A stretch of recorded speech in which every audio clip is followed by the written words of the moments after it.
Tema kita malam ini, kalau Allah sayang hambanya, kenapa hidupku sengsara? Kalau sayang, ya hidupnya tenang, hidupnya enak, hidupnya nyaman, rezekinya lancar, umurnya panjang, keluarganya sakinah. Tapi kita yang katanya disayang Allah, sudah sholat, sudah tobat, sudah tinggal maksiat, sudah resign dari bank konvensional, sudah berhenti dari nyabu, kok hidupnya sengsara, bertolak belakang. Pembahasan yang pertama, perlu diluruskan dulu, sengsara itu apa? Apa itu sengsara? Apakah kalau nggak makan itu sengsara? Apakah kalau nggak punya rumah itu sengsara? Apakah kalau nggak punya pasangan itu sengsara? Apakah kalau rugi itu sengsara? Apakah kalau resign nggak ada kerja itu sengsara? Kita luruskan dulu pandangan kita tentang apa itu sengsara. Sengsara menurut Imam Al-Hasan Al-Basri, dari kalangan tabi'in, orang yang berjumpa dengan Nabi namanya sahabat Nabi, Abu Bakar, Umar, Utsman, Ali, Thalha, Zubair, Aisyah, Abdullah bin Abbas. Orang yang bertemu dengan sahabat namanya tabi'in. Di antara tabi'in yang senior, yang masyhur namanya Al-Imam Al-Hasan Al-Basri. Tempat tinggalnya di Basrah, Irak. Kata Imam Al-Hasan Al-Basri, orang yang sengsara itu 4. Pertama, hatinya keras.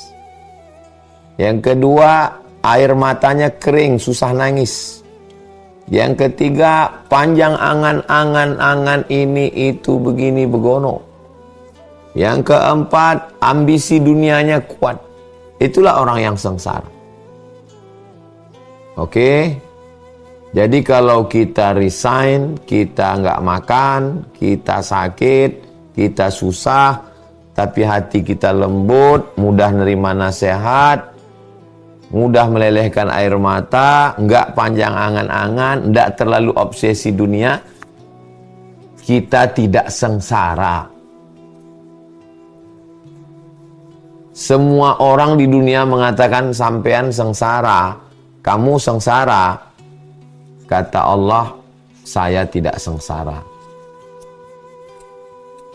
Saya mau mengajak kita keluar dari kotak sempit yang membagi manusia 2. Kalau tempat tidurnya sutra, bahagia. Kalau tempat tidurnya pelepah korma, sengsara. Kalau kursinya emas, bahagia.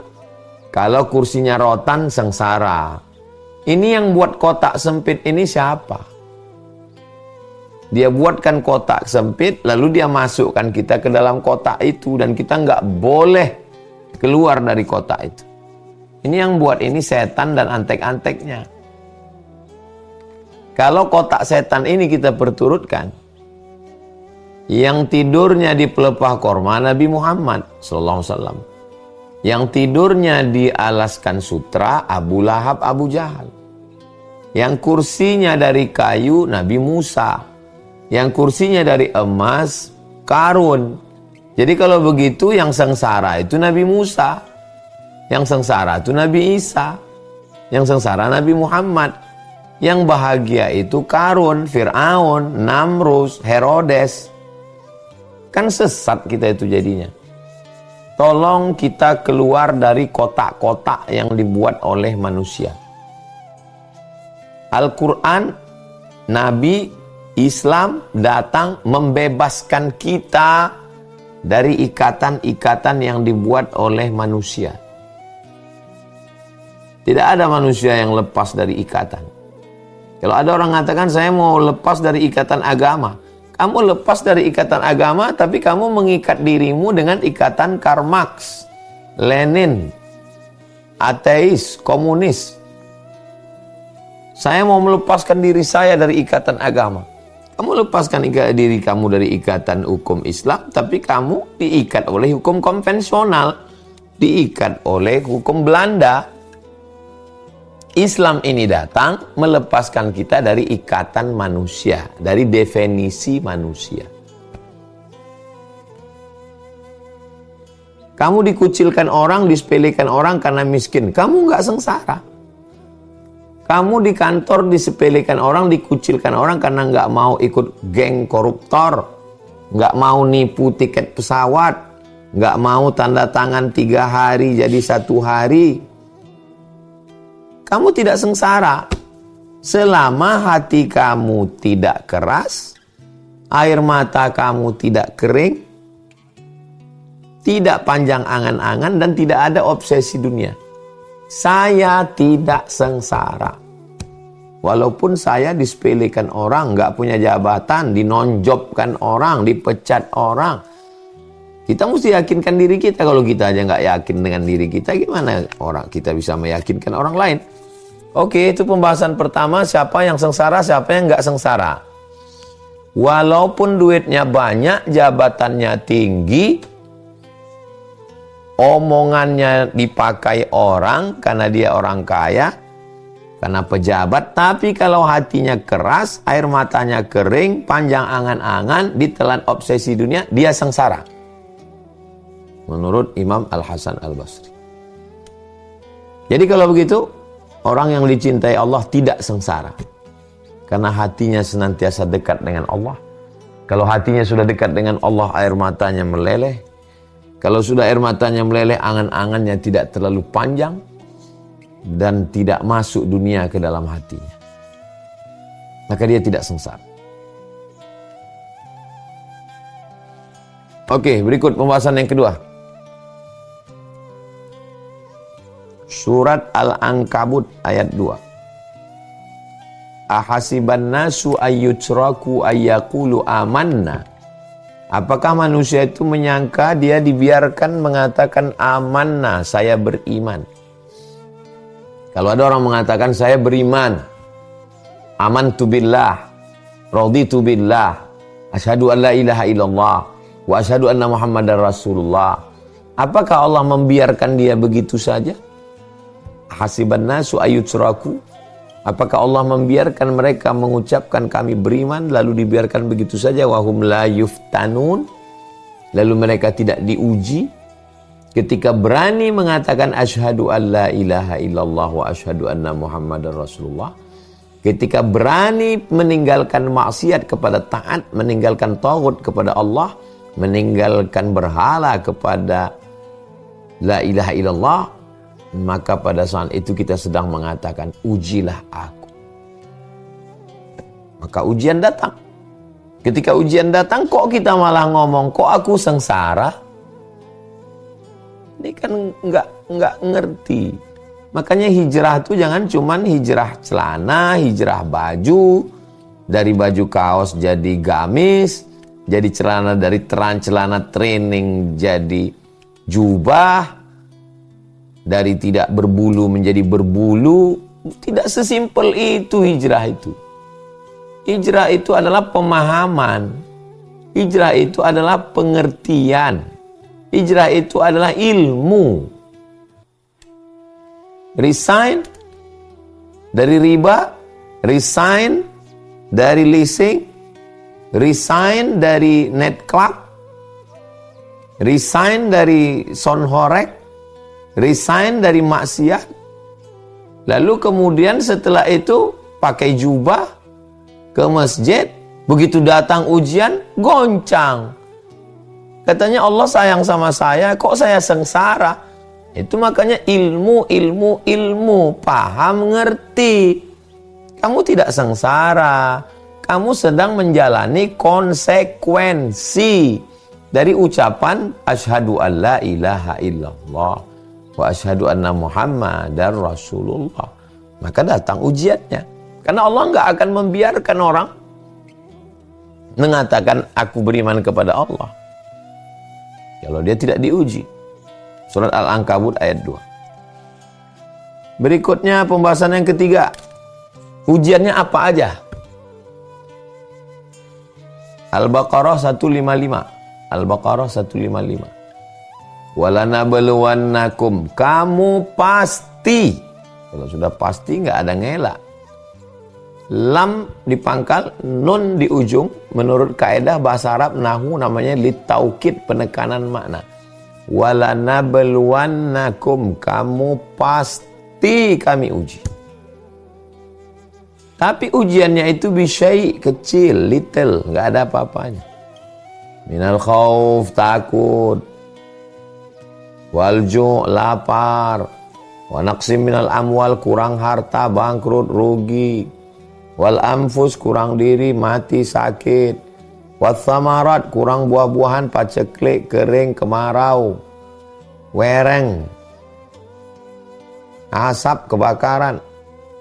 Wa basyiris sabirin, berikan kabar gembira pada orang yang sabar.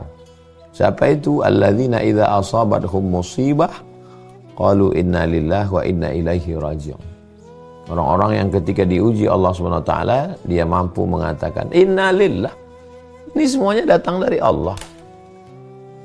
Sakit, melarat, rugi, uang dilarikan orang, keluarga cerai-berai, hancur berkeping perasaan, disepelekan orang, disantet orang. Inna lillah, semuanya datang dari Allah. Wa inna ilaihi raji'un, akan kembali kepada Allah. Saya tidak sengsara. Malah dengan adanya ini hati saya jadi lembut. Dengan adanya ini saya jadi zikir ingat Allah. Dengan adanya ini saya jadi dekat dengan Allah. Dengan adanya ini saya jadi sholat berjamaah. Dengan adanya ini saya jadi banyak ngapal surat-surat pendek. Kalau tidak begini saya lupa. Yakin bahwa ini adalah bentuk cinta Allah Subhanahu wa taala. Allah mengatakan pasti. Berikutnya yang keempat. Inna izamal jaza ma'a azmil bala. Sesungguhnya besarnya balasan pahala sesuai dengan balasan ujiannya. Wa innallaha idza ahabba qauman ibtalahum. Kalau Allah cinta kepada seseorang, kalau Allah sayang kepada seseorang, ibtalahum, orang itu diujinya. Apa tanda cinta? Ujian. Faman radiya falahur ridha. Siapa yang ridha menerima ujian Allah, maka dia mendapatkan ridha Allah. Wa man sakhita falahu sukhtu. Siapa yang murka terhadap ujian Allah, maka dia mendapatkan murka Allah. Hadisnya ada dalam Sunan At-Tirmidzi, hadis sahih. Saya sedang diuji nih Pak Ustadz. Gara-gara saya resign, gara-gara saya meninggalkan riba, gara-gara saya hijrah, istri saya nggak suka sama saya, katanya saya nggak maco lagi, katanya saya nggak ganteng lagi. Akhirnya dia lari, anak-anak dibawa, uang-uang dulu juga, rekening nama dia habis dibawa, saya nggak dihormati orang. Kalau Allah sayang sama saya, kok hidup saya sengsara? Berarti hijrahnya belum karena ilmu. Kalau dia paham karena ilmu, dia paham bahwa besarnya ujian sesuai dengan besarnya balasan. Kalau Allah cinta, berarti Allah uji. Kalau lulus, berarti dapat ridha Allah. Simple aja. Besarnya balasan sesuai besarnya ujian. Kalau Allah cinta, Allah kasih ujian. Lulus ujian, dapat ridha Allah. Pahami 6 poin ini, insya Allah. Ngerti, setelah ngerti, masuk ke hati, dia memberikan kekuatan. Yang kelima, asyadun nasi balaan. Orang yang paling kuat ujian hidupnya, al-anbiya, nabi-nabi. Setelah nabi-nabi, summal amsal fal amsal. Nabi-nabi, wali-wali, orang-orang soleh, terus ke bawah. Kadar iman 100 VVIP, 75 VIP, undangan biasa. Jadi ketika ujian itu datang, silih berganti, pukulan bertubi-tubi dari kanan dan kiri, kawan jadi lawan, musuh bertambah parah, cacian dan sumpah serapah. Paham bahwa Ya, memang begitulah. Ini bukan sesuatu yang baru. Kenapa terkaget-kaget? Kok kaget? Ini bukan sesuatu yang baru. Ini kan cerita lama. Hadisnya ada dalam Sunan Ibni Majah. 6. Yang paling kuat nabi-nabi. Di antara nabi-nabi itu diangkat jadi rasul-rasul. Di antara rasul-rasul itu diangkat ulul azmi. Di antara ulul azmi kalau dipiramidkan, paling bawah manusia biasa, wali-wali, nabi-nabi, rasul-rasul, ulul azmi. Di antara ulul azmi ini, yang 5 orang ini, Nabi Ibrahim alaihissalam. Cobalah lihat Nabi Ibrahim. Pembahasan ke-6, Nabi Ibrahim. Gimana Nabi Ibrahim? Berhadapan dengan Azar ayah kandung. Berhadapan dengan penyembah bintang gemintang, matahari dan bulan. Berhadapan dengan penyembah berhala. Berhadapan dengan Namrus. Dibakar. Berhadapan dengan penguasa yang suka ngambil istri orang. Lolos bersama Sarah melewati Babilonia menuju Palestina.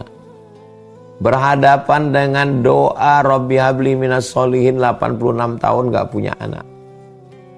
Berhadapan dengan 2 perempuan, pertama Sarah, yang kedua Hajar. Berhadapan dengan ujian lahir anak mesti diasingkan dari Palestina ke Makkah Al-Mukarramah. Berhadapan dengan ujian setelah anak lahir disembelih. Kalau Allah sayang sama Ibrahim, kok Ibrahim sengsara? Berarti kitanya yang nggak ngerti, kitanya salah paham. Nabi Ibrahim tidak sengsara. Siapa bilang Nabi Ibrahim sengsara? Nabi Ibrahim itu Khalilullah, dia kekasih Allah. Dia tidak sengsara. Kita yang salah kacamata.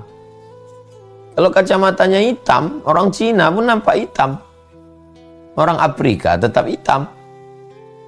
Salah kacamata. Salah kita mandang. Makanya sebelum memandang kacamatanya betulkan dulu. Memandang dunia ini dengan kacamata Islam. Dengan cara pandang Islam. Itu Nabi Ibrahim alaihissalam. Siapa lagi? 7. Nabi Musa. Belum lahir sudah kena razia Fir'aun, semua bayi-bayi disembelih. Setelah lahir dihanyutkan ke sungai Nil, pisah dengan ibu, nangis gak bisa nyusu. Masih baby, masih bayi, sudah disuruh milih antara api dengan kue roti. Salah pilih, mau disembelih Fir'aun. Besar di rumah sarang Fir'aun. Setelah remaja memilih meninju orang yang kelahi, rupanya yang ditinju rakyat kelas VIP. Akhirnya terusir dari istana Fir'aun. Tinggal di bawah pohon kayu, nggak ada rumah, nggak ada keluarga, sebatang kara. Akhirnya dibawa kepada Syuaib. Mengembala kambing Syuaib 8 tahun disempurnakan jadi 10 tahun. 10 tahun ngembala kambing. Lolos dari ujian ngembala kambing menghadapi Fir'aun. Fir'aun selesai tenggelam di Laut Merah menghadapi Bani Israel. Bani Israel minta Tuhan yang kelihatan. Bani Israel minta diturunkan dari langit wa fumiha, bawang putih, wa adasiha, kacang adas, wa basoliha, bawang merah. Padahal sudah dikasih manna wa salwa, dikasih awan yang menaungi. Naik Nabi Musa ke atas bukit Tursina, ditinggalkan Bani Israel di bawah bersama Harun. Turun-turun malah mereka nyembah lembu Samiri. Ninggal di gurun pasir Nabi Musa alaihissalam. Perjalanan dilanjutkan oleh Yusha bin Nun, murid dari Nabi Musa alaihissalam. Sengsarakah Nabi Musa? Enggak. Tapi bagi orang yang mindsetnya bengkok, sungsang, kok sengsara banget ya hidupnya ya. Justru yang enak, nyaman itu hidupnya Fir'aun. Jadi kalau gitu yang diridhai Allah Fir'aun. Islam ini datang meluruskan pikiran kita. Ihdinas siratal mustaqim. Sebelum baca Quran itu a'udzubillah. Aku berlindung kepada Allah dari bisikan setan. Jangan sampai Qurannya benar tapi pahamnya bengkok. Apalagi zaman sekarang orang macam-macam di internet itu. Orang sekuler, orang liberal, orang ateis, orang komunis, PKI, nggak percaya sama Tuhan tapi baca Quran. Bisa bahasa Arab, dia bengkokkan Al-Quran itu.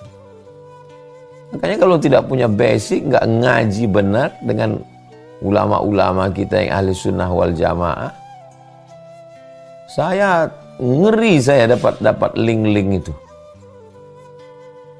Yang saya ngerikan itu gimana anak saya, keponakan saya, santri-santri. Tapi memang nggak ada cara lain kecuali ya kita ajar mereka. Kita ajar mereka ilmu, kita pahamkan mereka. Makanya back to basic, mundur ke arah belakang. Anak-anak pahamkan lagi Quran, belajar hadis, bahasa Arab, akidah, fikih, supaya nanti jadi apapun mereka punya pemahaman yang benar bahwa yang saya hadapi ini adalah ujian dari Allah dan dunia ini darul bala, akhirat itu darul jaza. Darul bala tempatnya ujian, bukan Allah menyengsarakan. Tapi nanti di akhirat baru kita dapat namanya darul jaza. 8 Nabi Muhammad SAW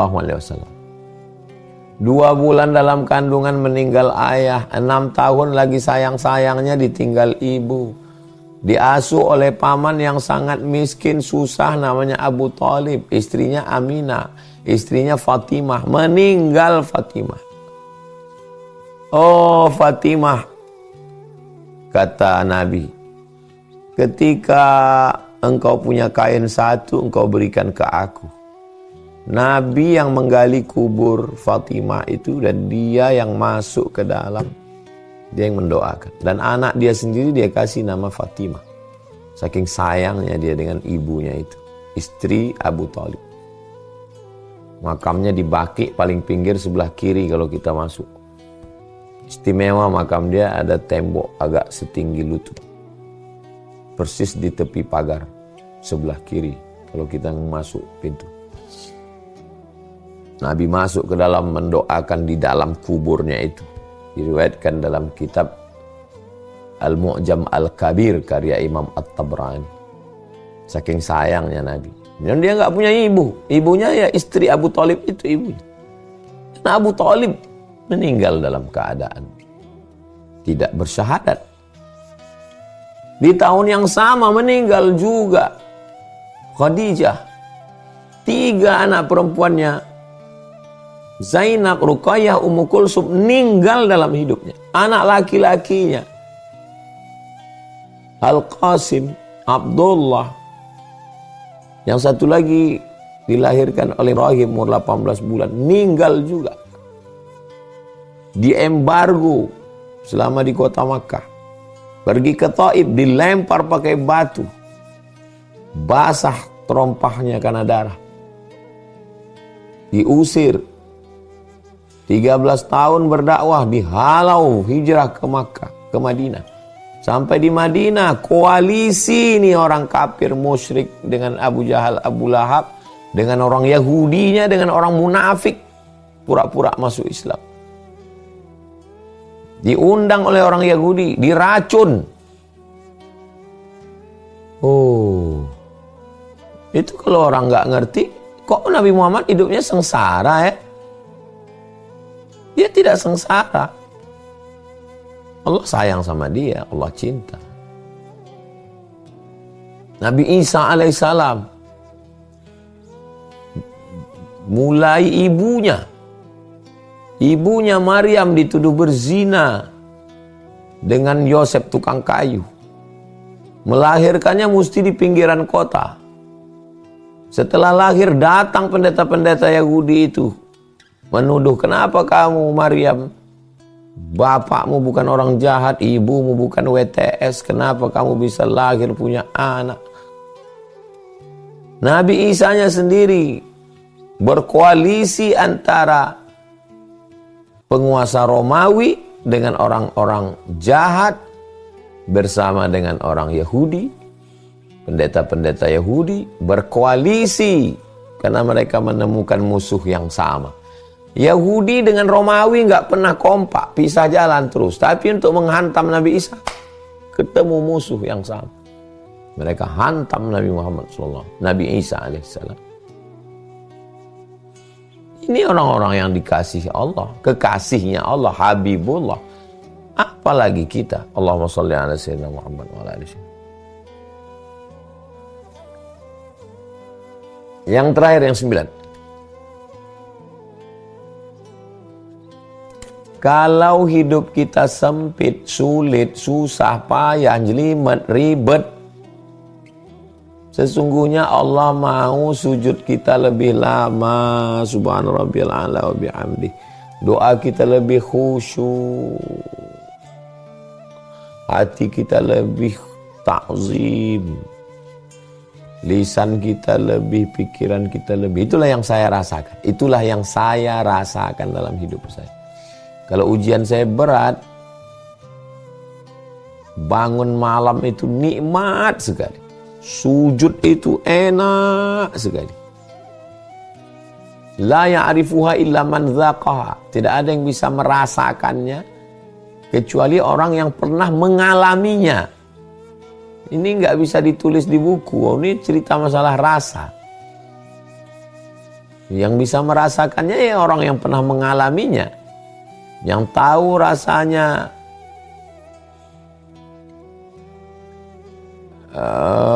buah zaitun, iya orang yang pernah makan zaitun. Kayak nggak pernah makan buah zaitun, gimana kita mau menceritakannya? Orang dia rasa.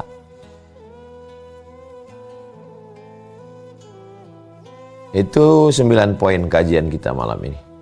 Allah cuma ingin kita lebih khusyuk.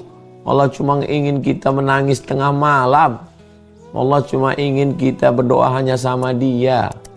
Kalau kau sedang susah, melarat, hidupmu payah, kata orang kau sengsara, nggak ada satupun yang nolong, kawan lari, sahabat pergi, kawan jadi lawan, berarti itulah doamu yang dikabulkan Allah.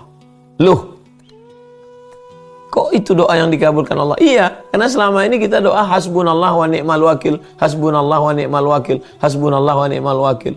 Cukuplah engkau saja yang menolong aku. Cukuplah engkau saja yang nolong aku. Nah sekarang ketika Allah saja yang nolong, kok heran? Teman saya mana ya? Saudara saya mana ya? Teman satu alma mater yang reunian kemana ya? Kawan-kawan kongko nongkrong kemana ya? Kok nanya? Orang kita memang bilang hasbiyallah wa ni'mal wakil. Hasbunallah wa ni'mal wakil. Hasbunallah wa ni'mal wakil. Hasbunallah. Cukuplah engkau aja ya Allah. Sekarang Allah bilang, cukup aku aja yang nolong kamu. Yang lain enggak.